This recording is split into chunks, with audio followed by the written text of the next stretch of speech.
une petite leçon de finger drumming. En tout cas, les bases qui peuvent vous permettre effectivement de petit à petit de progresser.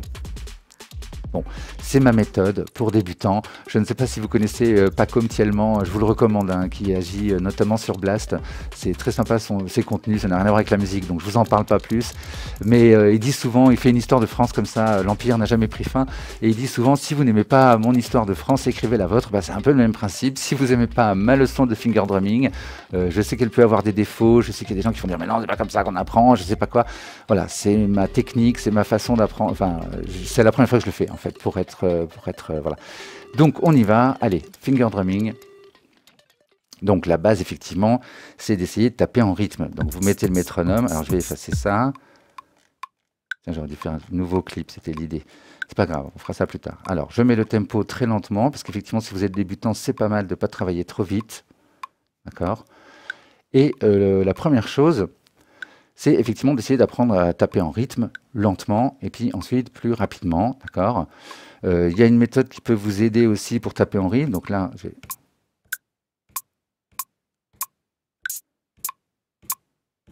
Après, j'essaie plus rapide. Vous pouvez vous enregistrer pour vérifier. D'accord, je vais d'abord faire ça, donc je vais m'enregistrer. Si j'ai affiché la vue clip sur mon push, eh ben, je vois à peu près si je suis en rythme, donc je vous parle en même temps, donc je me décale. Mais je le vois, tiens, je vais même jouer un autre son. D'accord, on voit bien les temps ici sur le push. Je pourrais quantifier, puis voir, voilà, ça a tout retouché, donc j'étais un peu avant. Parler en même temps, tout ça, bon, mais peu importe. Donc, premier truc, c'est au moins d'arriver à faire ça. Un tempo plus ou moins lent, vous essayez d'au moins pouvoir jouer en même temps que le métronome, de trouver cette pulse-là, voilà.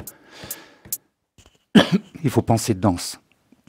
Quand on joue de la batterie, on danse. Enfin, moi, je l'ai toujours vécu comme ça. Quand on joue des percus, on danse avec les mains, mais voilà, c'est une façon de danser quand même. Quand on danse, on essaye d'être en rythme. Enfin, il y a des gens qui ne dansent pas en rythme, mais en général, on danse en rythme. Donc, pensez comme ça. C'est-à-dire que pourquoi les gens bougent la tête et tout? Bah oui, ça aide, hein. C'est sûr que si vous êtes dans le rythme, donc là, c'est sûr, c'est un métronome. Mais vous pouvez aussi, moi, je m'entraînais à la batterie sur des morceaux, sur des choses. Donc, vous pouvez mettre une boucle dans live et essayer de jouer en rythme avec votre boucle pour que ce soit moins lassant qu'un métronome. Pourquoi pas, hein.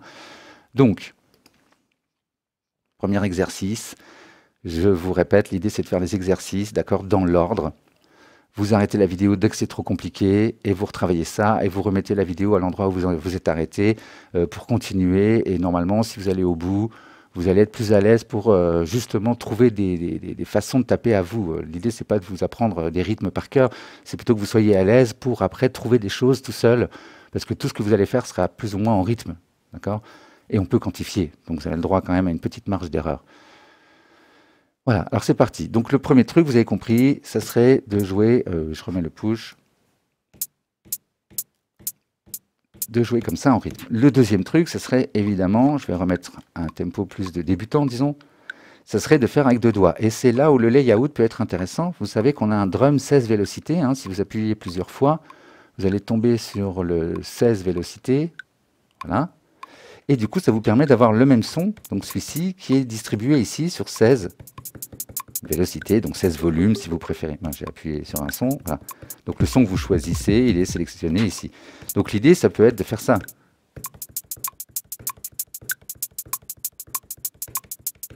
Plutôt que d'être sur une touche, hein, c'est d'avoir au moins deux touches, vous êtes plus à l'aise. Et pareil, vous enregistrez. 3, 4.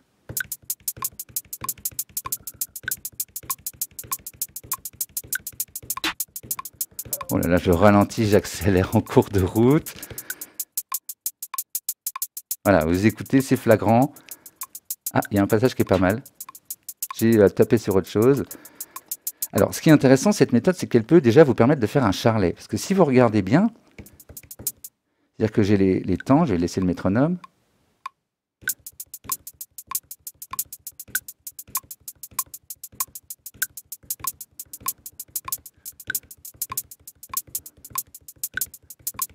Je fais toujours la même chose, hein. Je fais ça, sauf qu'en fait, de temps en temps, je vais en taper une autre.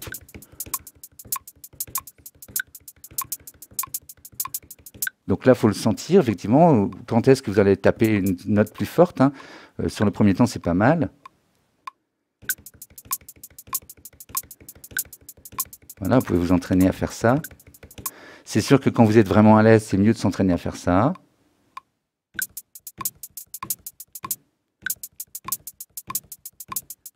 Vous entendez un peu le bruit des pads, je tape un peu fort, mais l'idée c'est ça, c'est d'essayer d'enregistrer quelque chose, où vous jouez un peu quand même avec la vélocité.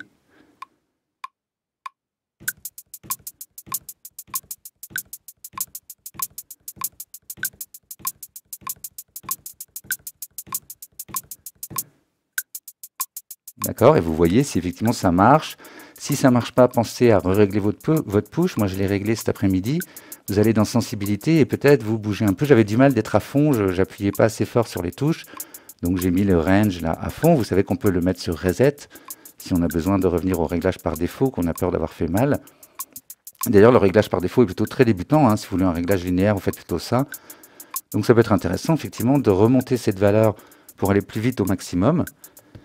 Et du coup, de gérer, si vous avez du mal de jouer des notes basses, bah, peut-être faire une courbe comme ça. Si vous avez du mal de jouer des notes plus fortes, vous pouvez compenser un peu, augmenter la différence entre les fortes et les faibles, ou avoir quelque chose de plus linéaire. Je ne sais plus comment j'étais, moi, quelque chose comme ça. Voilà, c'est comme ça que vous faites le test, hein. Vous jouez doucement, vous jouez fort, et ça devrait beaucoup changer le son.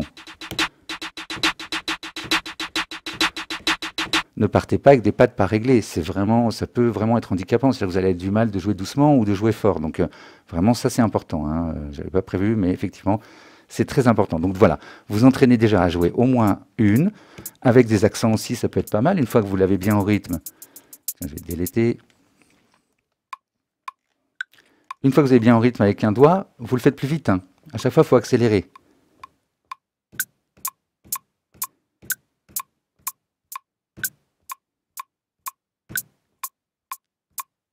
Et après, vous essayez de mettre un peu de sensibilité, comme ça, des coups plus forts, moins forts. Ensuite, de doigts, lentement, c'est plus facile. Vous accélérez le tempo, donc à vous de voir jusqu'où vous allez.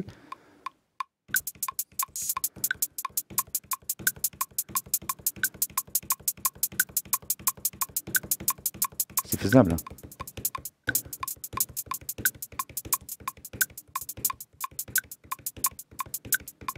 Voilà, donc à vous de voir, mais effectivement, ça vaut le coup d'accélérer, de faire très lentement. Il y a des figures, vous verrez, vous aurez plus de mal quand c'est lent, d'autres quand c'est plus rapide. Ensuite, donc les doubles croches, on était là, un double croche avec des accents quand vous en êtes capable. Ensuite, effectivement, vous pouvez faire, une fois que vous avez ça, vous êtes pas mal. En fait, vous allez tenir le rythme avec ça, donc je vais ralentir un peu. D'accord, je peux faire des doubles croches avec un doigt. Et sur le premier temps, je rajoute le kick.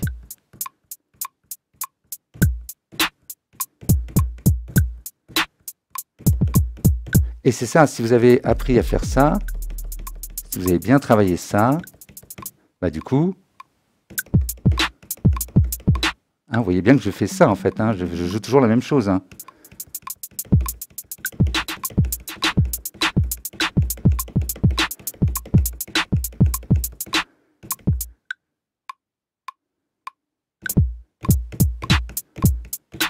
Hein, c'est pareil là.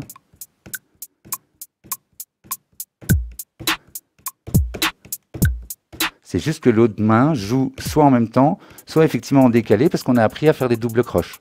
Au départ, on commence par des croches tranquilles, des doubles croches avec un doigt, des doubles croches avec deux doigts. Et effectivement, au bout d'un moment, on devient plus à l'aise. Et c'est là, peut-être, qu'on peut rajouter des autres doigts. Hein, jusqu'à maintenant, je faisais comme ça. Donc maintenant, je vais pouvoir faire ça.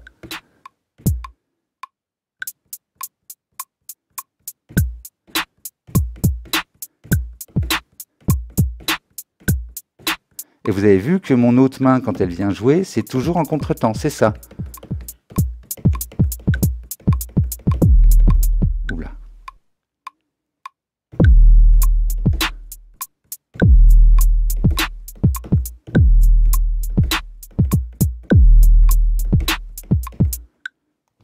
Et on capture, parce que c'était pas trop mal. Et donc moi, souvent, il me surestime, il pense que j'ai fait 8 mesures. Alors qu'en fait, non, j'ai fait que 4 mesures de bien, donc c'est très simple, on déplace, voilà. Même peut-être on quantise, il n'y a pas le premier coup.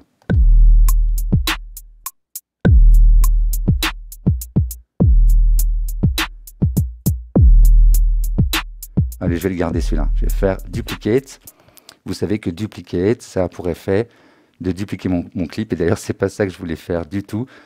Je reviens ici, c'était new plutôt, hein, mais je reviens ici. Et donc new, il se prépare à enregistrer sur un nouveau clip. C'était plutôt ça. D'accord? Donc effectivement, jouer avec les contretemps, ça va vous permettre ensuite de rajouter un deuxième doigt, voire ici aussi, hein.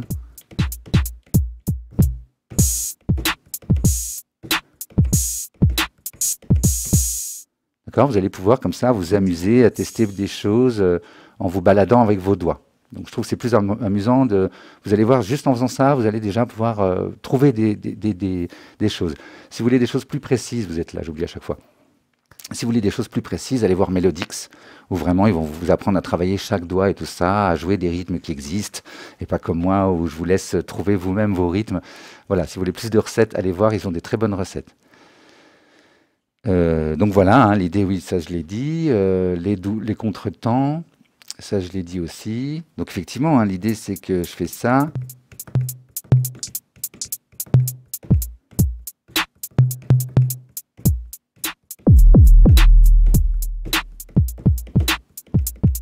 Hein, vous avez vu, hein, c'est toujours des doubles croches. Hein.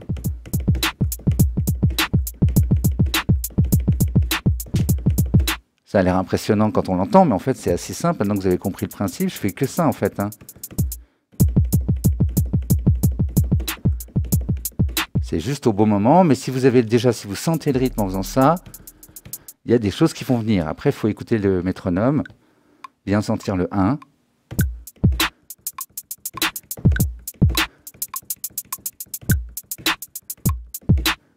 Voilà. Alors, il y a une autre technique. C'est effectivement, alors ça c'est pas mal, de penser à faire des coups de...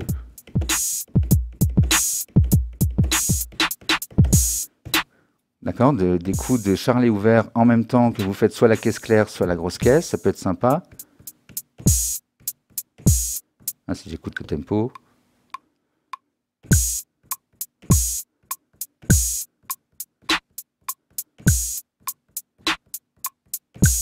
D'accord, donc vous voyez qu'avec très peu, juste en rentrant comme ça dans la croche et la double croche, c'est vraiment ça le secret. Donc au début, vous jouez des noirs comme le métronome, puis après vous les doublez, puis après vous dédoublez encore plus, d'accord? Donc rien que les croches, ça va déjà vous aider. Ensuite, il y a effectivement une base de hip-hop. Moi, j'ai aussi un peu commencé comme ça. Je jouais plutôt des choses trip-hop, même au début. Hip-hop, pour ceux qui me suivent, Mascagas, ouais. Voilà. Donc, effectivement, ou Nanome. Donc, effectivement, c'était cette technique. Regardez, c'est vraiment la technique de simplet. Je vais même ralentir. Allez, on va dire qu'on va faire du hip-hop très lent, du trip-hop plutôt, un truc très très lent. Mince.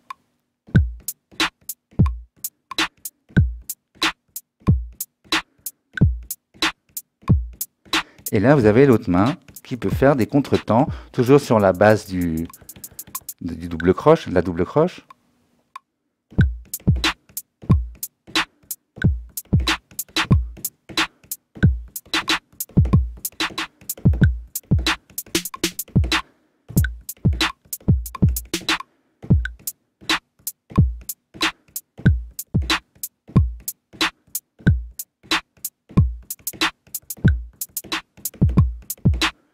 Vous voyez, il y a des choses à trouver, c'est toujours les mêmes mouvements, je fais ça en rythme, et je rajoute les contretemps sur certains coups.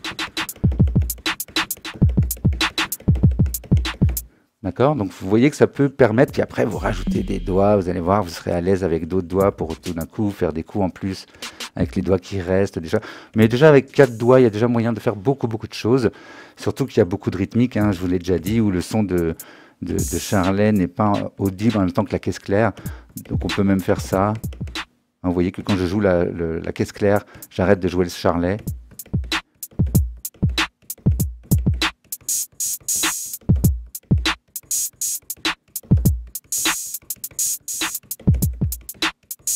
Donc c'est juste toujours le même mouvement, mais je ne mets pas mes doigts au même endroit à chaque fois. C'est vraiment comme ça qu'il faut le voir.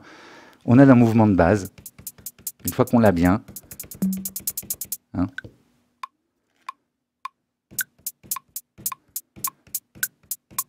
D'accord?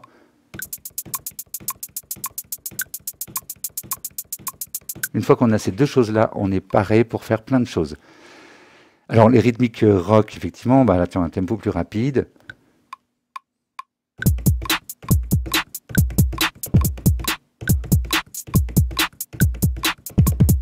Des choses plutôt comme ça.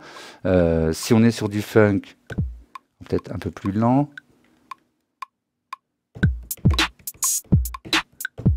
Je pars.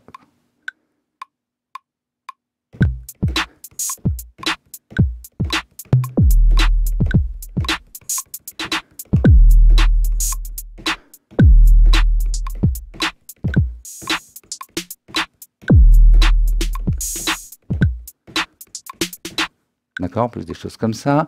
Si effectivement, donc je vous l'ai fait la base du rap, c'est très bien. Et après, un truc qui peut être pas mal, tiens, on va faire une rythmique. Allez, un peu technoïde comme ça.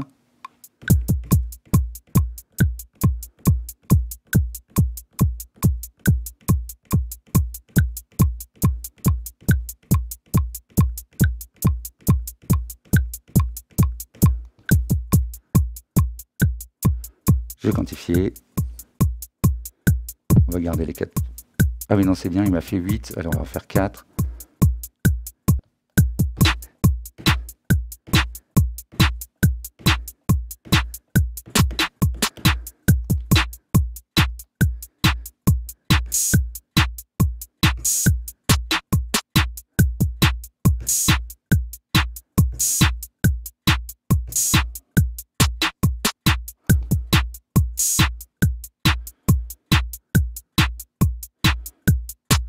Ah, il n'a pas pris la bonne boucle.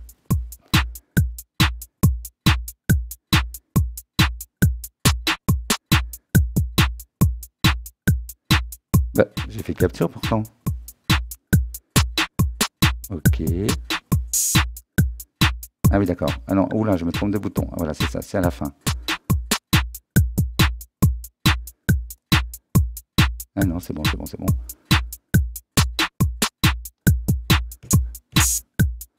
Ah, je sais pourquoi. Il y a des coups de charlet en même temps. Ça, c'est un truc qui peut vous arriver. Mince, j'ai retiré, je vais faire undo. Voilà, on se calme. Donc, effectivement, ici j'en ai un, ici j'en ai un. Et regardez mes coups de charlet, j'en ai un en même temps, et là aussi.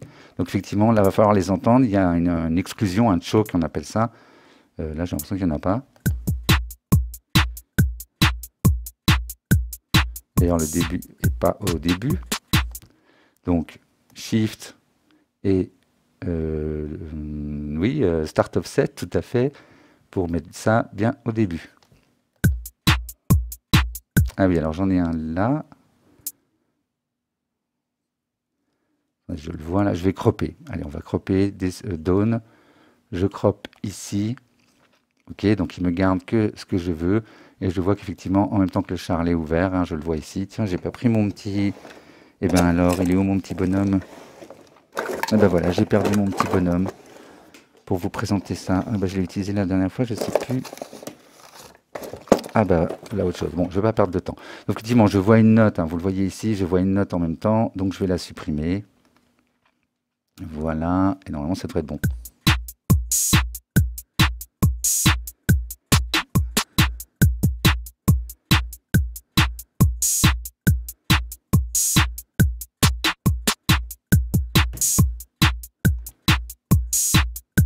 Voilà, allez hop, un petit peu de quantize.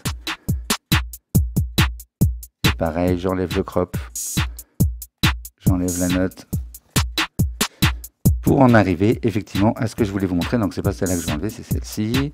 Ce qui va vous aider à progresser aussi, c'est peut-être de jouer sur des rythmes qui existent déjà comme ça, très carrés. Et dessus, vous allez jouer des choses un peu ethniques, disons.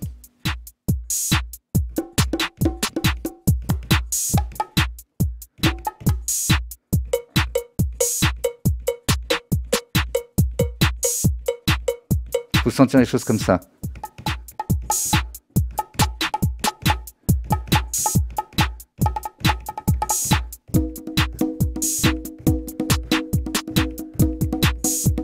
C'est pas pour rien, hein. Il y a beaucoup de batteurs qui jouent à un moment de la percu, qui ont un djembé, un tabla chez eux, enfin voilà, ça vaut le coup de s'entraîner avec ce genre de son parce que ça permet d'avoir des choses naturelles où on va du coup taper plus fort, moins fort.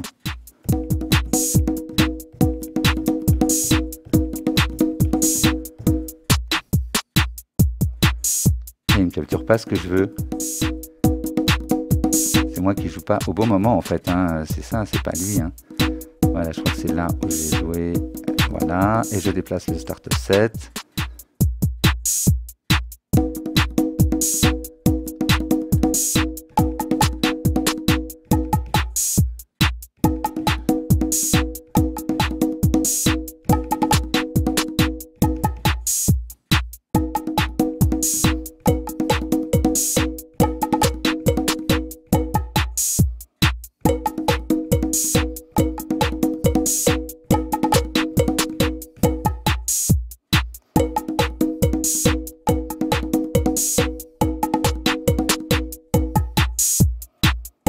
Voilà, donc amusez-vous.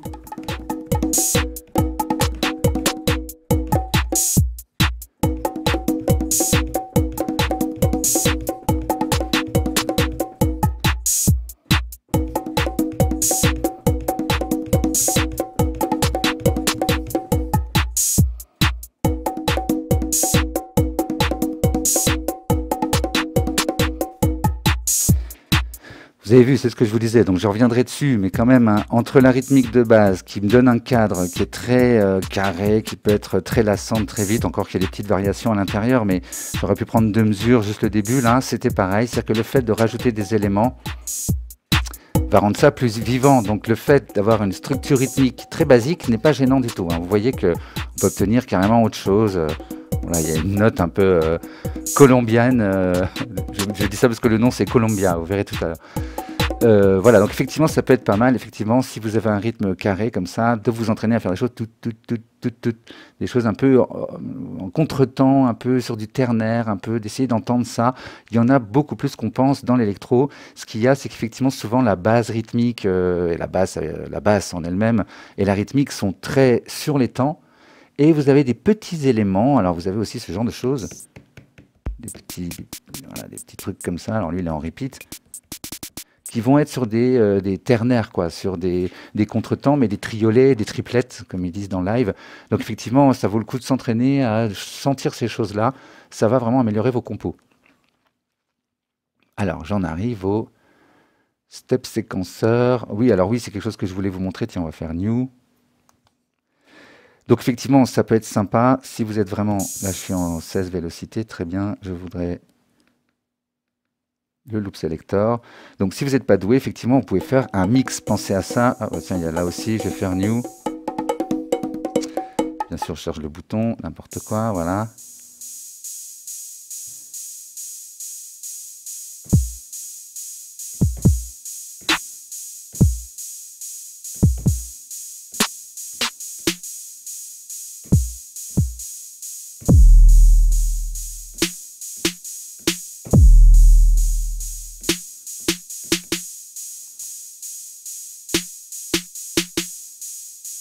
Ah ben voilà, toujours pareil, hein, j'enregistre trop tard, j'appuie trop tard.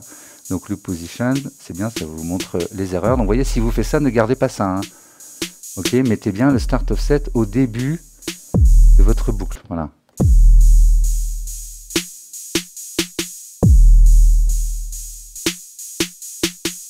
J'en ai une qui est mal placée.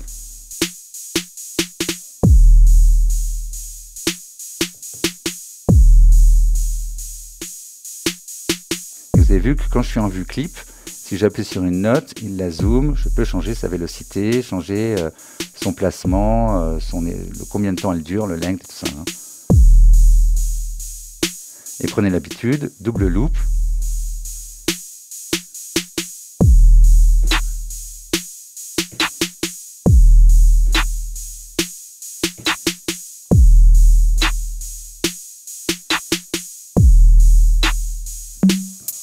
Et si vous avez du mal avec les charlets, effectivement, voilà, pensez-y.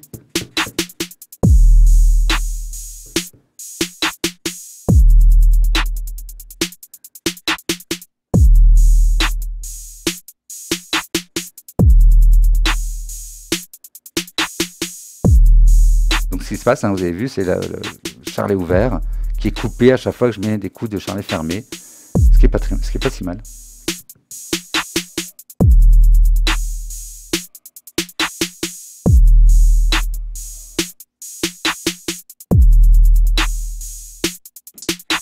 pensez à ça. Le repeat aussi peut être pas mal, hein. Je voulais vous montrer ça avec ce petit son. Je pense que c'est ce qu'il y a après. Voilà, c'est ça. Donc le repeat, hein, c'est quelque chose aussi que je vous avais déjà dit, mais effectivement, vous le mettez en route. Ça peut aussi une aide pour jouer juste. Tiens, non, je vais prendre les sons là.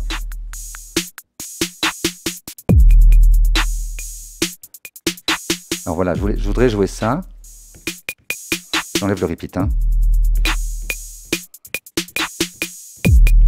Mais j'ai du mal, je ne suis pas en rythme. Là, je vais mettre le repeat sur 1/8, donc il y a la noire.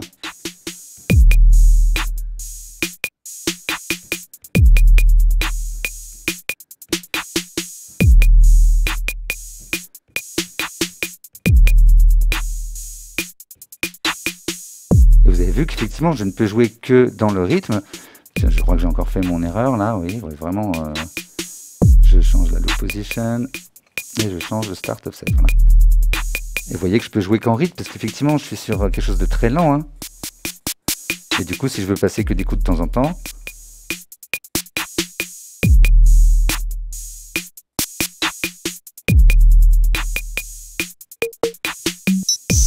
Et je vous avais donné aussi la technique très rapide.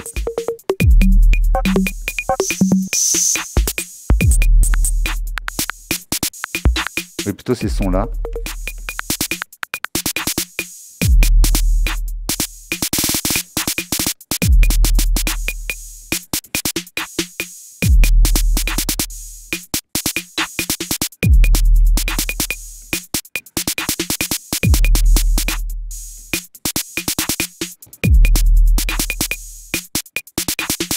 Baisser son volume, je vais rentrer dans le device.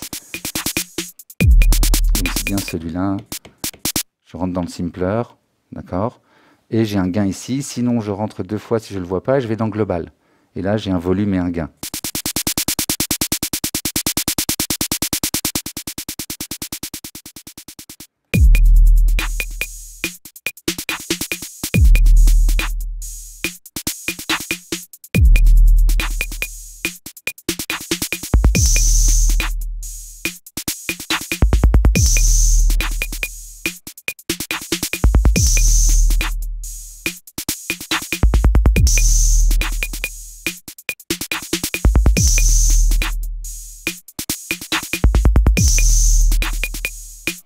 Ça va nourrir, ça va faire une matière, même si vous ne mettez pas aussi fort, là je le mets aussi assez fort pour que vous entendiez. Il faudrait que je prenne le temps de doser chaque son, évidemment, hein, de choisir ceux que je mets peut-être en avant, ceux que je mets derrière.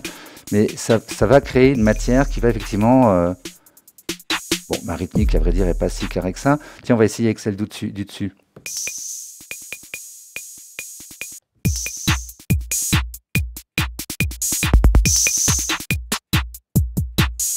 Hein, qui était vraiment très basique.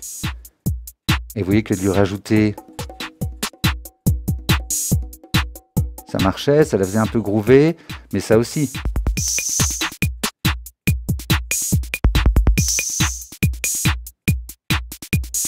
C'est d'où l'importance d'entendre ce qu'on a déjà. Hein, c'est aussi parce que j'avais cette rythmique-là que j'ai senti ce genre de répétition. Donc vraiment, il faut rentrer dedans, il faut laisser tourner, et voilà, on rajoute des choses petit à petit.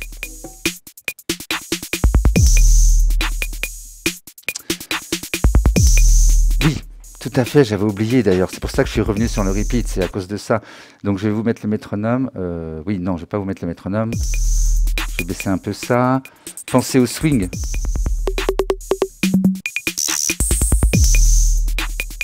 Ah je l'ai encore là, le son là. Alors j'appuie sur le tempo, je change pas le tempo, j'appuie dessus.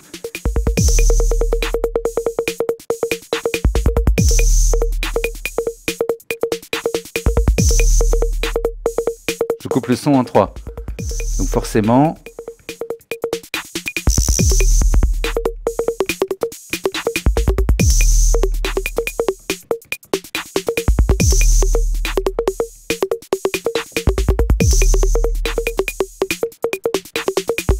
ça peut être sympa aussi hein, de partir sur des choses comme ça. Là je suis complètement en contretemps.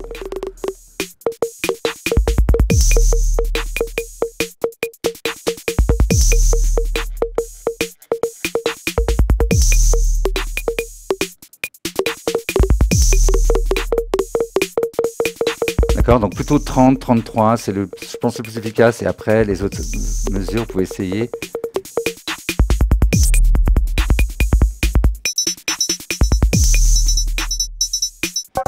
Ah, celui-là est un peu fort, mais il est pas mal. Donc Simpler, j'appuie sur Simpler, Global, et là j'ai le gain et le volume.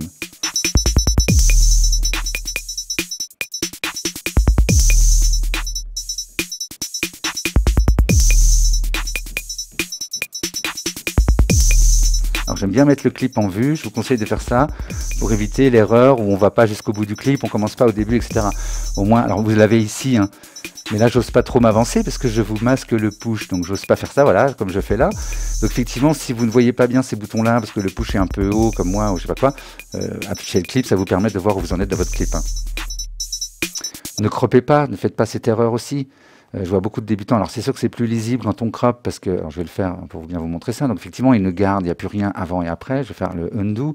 Ne gardez, même quitte à zoomer, mais gardez tout parce qu'on ne sait pas. Des fois, moi, ça m'arrive de réécouter. Donc vous changez le start offset, vous le mettez là. La boucle est toujours là-bas, hein, on le voit. Donc effectivement, là, il va lire tout le clip. Il y a peut-être des choses qui étaient bien sur le début. Donc je vais dupliquer mon clip.